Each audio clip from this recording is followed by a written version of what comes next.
Hey y'all. Today, let's look at the second half of chapter 13. As I mentioned in the class announcement, that this is a really big chapter. So this week we're only covering the second half, which is still a lot of very important information. So if I kind of went over the entire chapter, this video would take about an hour. I'm not going to do that. I'm only going to talk about a few things, so you definitely need to read the chapter, and I would suggest that you read the chapter first before watching this video, and the other readings as well. So there's just a few things I'm going to clarify.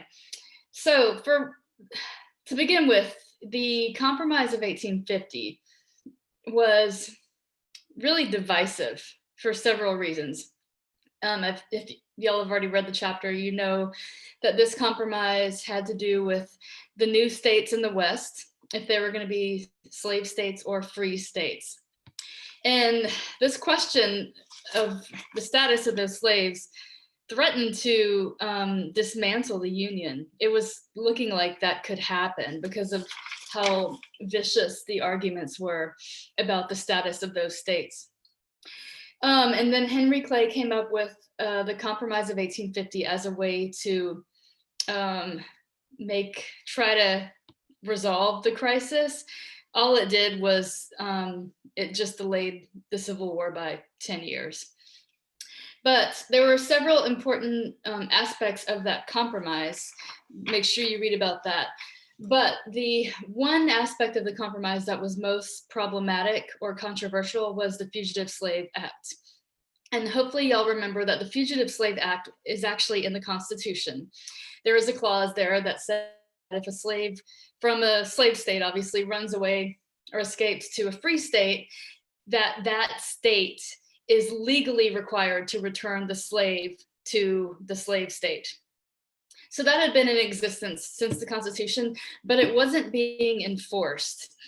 And with the Underground Railroad and the abolitionist movement, more slaves were running away by the mid 1800s.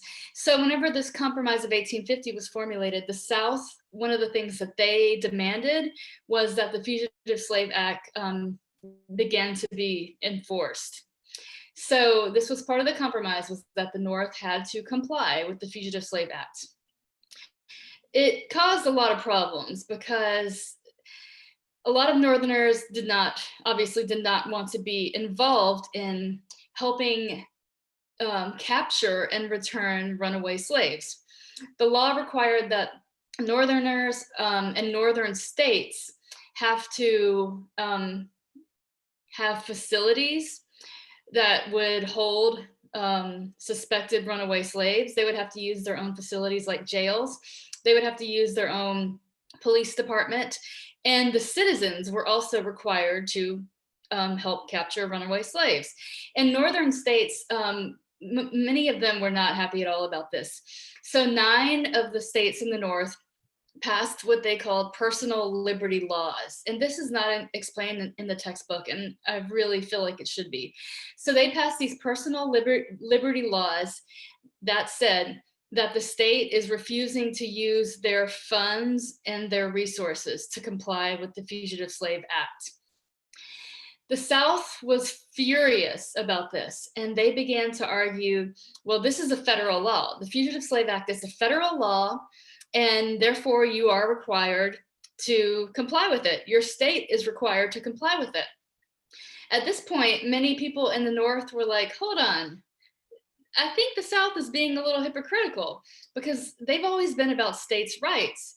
And here in these northern states, we've voted to not comply with the Fugitive Slave Act. And the South's response is that you must comply with federal law. So that's one area in which the South was being hypocritical. The other area was that the South had always argued that the federal government should have no jurisdiction over slavery, that it is a state's issue, not a federal issue. That had been their argument since the very beginning, since the Constitution.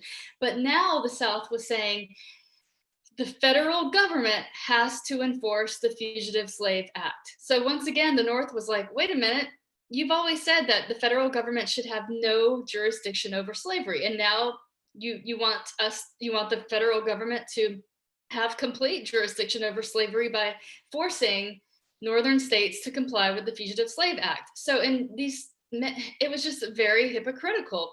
It really weakened the states' rights argument of the South that had been so important to them. The Fugitive Slave Act also, it really added fuel to the abolitionist movement. Many abolitionists were horrified that they were being, required to help capture runaway slaves and suspected runaway slaves. Let's be really clear on that. A lot of free blacks in the North were nervous because they could be accused of being a runaway slave, and they had very little means by which to defend themselves in court if that accusation were brought to them. So it created a lot of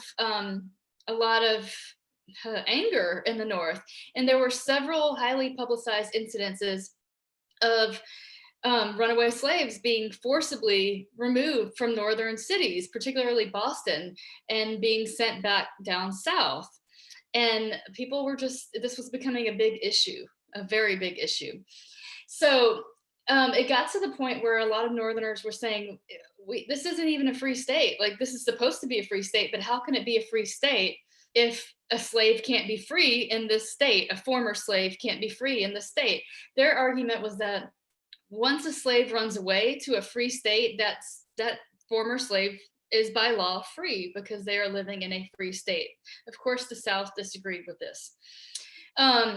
This also relates very closely to the Dred Scott Supreme Court case, which I'm not going to cover here because there is a video about it that y'all need to watch, and it's also explained in the textbook. But just kind of make sure you can kind of see the similarities between this Fugitive Slave Act and the ruling in the Dred Scott case. All right. I also wanted to mention something about the Kansas-Nebraska Act. The Kansas-Nebraska Act was another act that was put into place to try to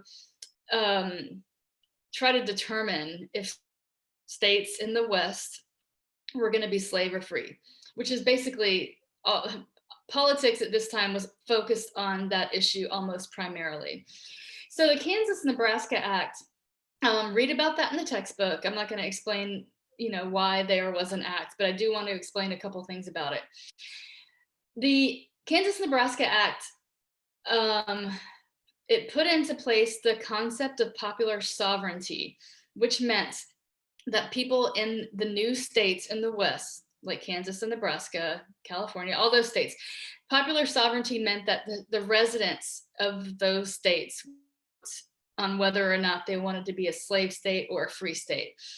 Advocates of popular sovereignty argue that it was democratic because the residents of the states vote. However, think about this for a second. The people in those states who would be most clearly affected by slavery were not allowed to vote on the issue. And I'm talking about African Americans. So I always, when we're having in-person class, I always ask the class, like, do you think popular sovereignty was a good way to decide the status of a state? And most of the time people say yes, because it involves democracy, it involves majority rule. But then example, I'd pick out one person in class and, say this person's name is Bob. I would say this is kind of like the rest of the class, all of us voting on whether or not Bob fails or passes this class, and Bob doesn't get a vote. The rest of us determine Bob's fate. So obviously that's not fair to Bob. And this is kind of how I feel about popular sovereignty. Even though it was a democratic process, it did not include the votes of those who would be most affected by it. I hope that makes sense. So then the Kansas and Nebraska Act, Stephen Douglas, who was a senator from Illinois, he proposed that Kansas and Nebraska would vote on the status of the state. The problem with this was that Kansas was below Kansas was above both of those states were above the Missouri Compromise line. Let me start that over. The problem with the Kansas-Nebraska Act and popular sovereignty was that Kansas and Nebraska were above the Missouri Compromise line. And I'm sure y'all can recall the Missouri Compromise line kind of divided the country in half, like north to south, and slavery could not exist above that line. Slavery was protected below that line. It was banned above that line. That line was never meant to extend all the way to the Pacific. That line to divide like the Louisiana territory, basically the middle of the country. That did include Kansas and Nebraska though. So this Missouri Compromise line basically had banned slavery above the Missouri Compromise line. The problem with popular sovereignty in Kansas and Nebraska was that the people in those states could easily vote to be a slave state. And those states were above that line. So basically, the Kansas and Nebraska Act repealed the Missouri Compromise by saying, if the people in these states vote yes on slavery, then there will be slavery above that line, even though there had been a prior agreement 30 something years before that said slavery could not exist above that line. So I hope that all makes sense. The Missouri Compromise line was kind of seen as a really important compromise that shouldn't be altered in any way. And the Kansas-Nebraska Act did alter it by allowing the possibility of slavery above that line. Right. I had a couple of notes of things I wanted to make sure I covered, and I think that is it. Make sure that you are very familiar with the Dred Scott case. And just keep in mind that this case was in 1857. It has been considered the worst Supreme Court case the worst Supreme Court decision in American history. And whenever the justices came out with their decision in 1857, it really increased tensions between the North and South dramatically, to the point where people began to think this is an irreconcilable difference. We can't possibly keep trying to compromise and trying to balance slave and free state power. So after that Supreme Court decision, the abolitionist movement got stronger and more aggressive. And by the late 1850s, things weren't looking good as far as keeping the country together. But it was the election of President Lincoln in the presidential election of 1860 that provided the definitive end of compromise and the end of the Union. That was the event that caused Southern states to start seceding. And they very clearly stated that they are seceding because Lincoln and the Republican Party were going to threaten slavery in the South. They were very clear on that. So y'all need to read, I think I said Mississippi's Declaration of Secession. I think that's the one I linked to the assignments for this week. But if you read any declaration of secession from any of the seceding states, you'll see basically the same ideas. And they are very clear that they are seceding from the Union because Lincoln and the Republican Party and the federal government are trying to end slavery. There's no question about the fact that that is why they seceded. All right, y'all, thank you.